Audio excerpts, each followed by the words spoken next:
Hello mga loves! Luto tayo ng adobo. So kung iba man ang pagkaluto ko ng aking adobo, recipe ko ito.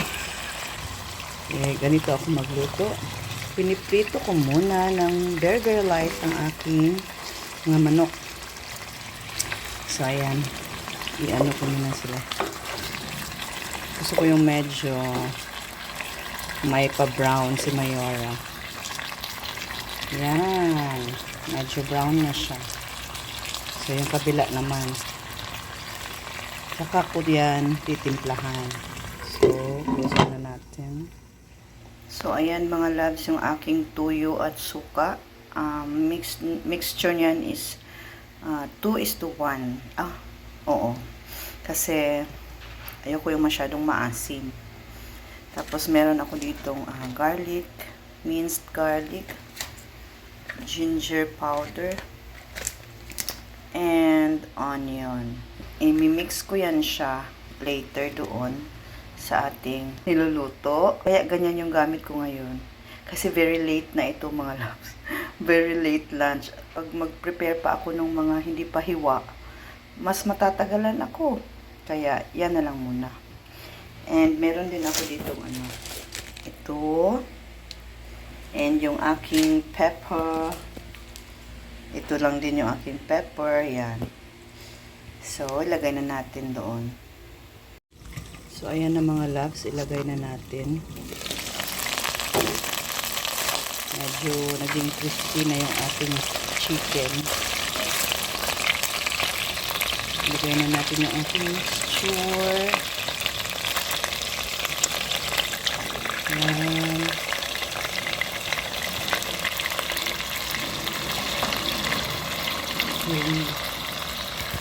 Yung tapos ilagay natin yung ating garlic, ginger, and onion.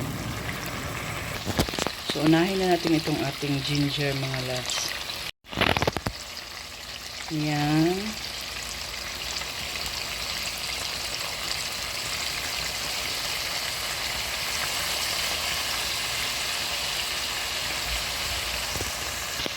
And then, itong ating garlic. Yan.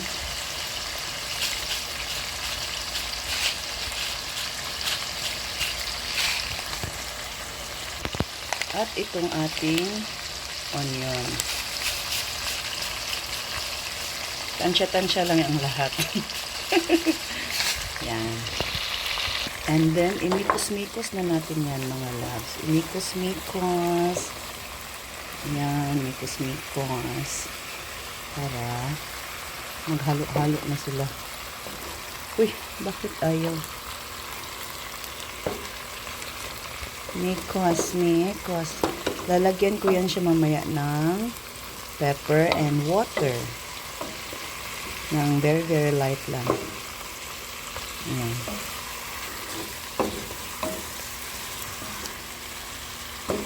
Ganyan ako mag-adobo pag madalian lang. So, lagyan natin ng tubig. Ayan. Ganyan lang karami. And, meron akong nakita doon na chicken cubes. So, lagay din natin ito. Yan.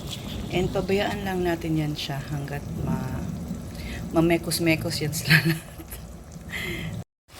So, ayan, na-dissolve na yung ating, i-mekos-mekos na natin sila dahil lagyan na natin ng salt ng very light. Ayan, tuloy, di ko na video. Nilagyan ko na ng pepper at dahon ng laurel. Lagyan natin, parang tikman ko pala muna ito, baka salty na masyado pag lagyan ko ulit ng salt.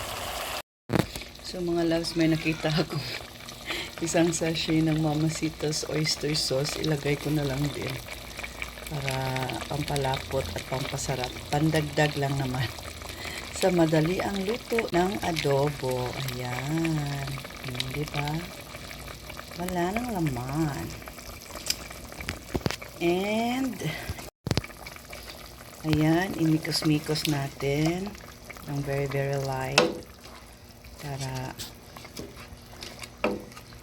alam mo, hindi naman talaga ako marunong masyadong magluto, kaya huwag nyo nang i-judge. Basta makakain lang, okay na yon. Okay na? No? Yan. So, hintayin muna natin na lumapot ng konti. And, ready to eat na yan. Yan, mga loves. Yan ang ating minadaling adobo. So, wag niyo naman ako i-judge. Diba? Hindi naman talaga ako marunong magluto. So, yan lang yung aking kaya. Madali ang adobo for lunch. Thank you all so much for watching, mga loves. See you all in my next one. God bless us all. Bye-bye.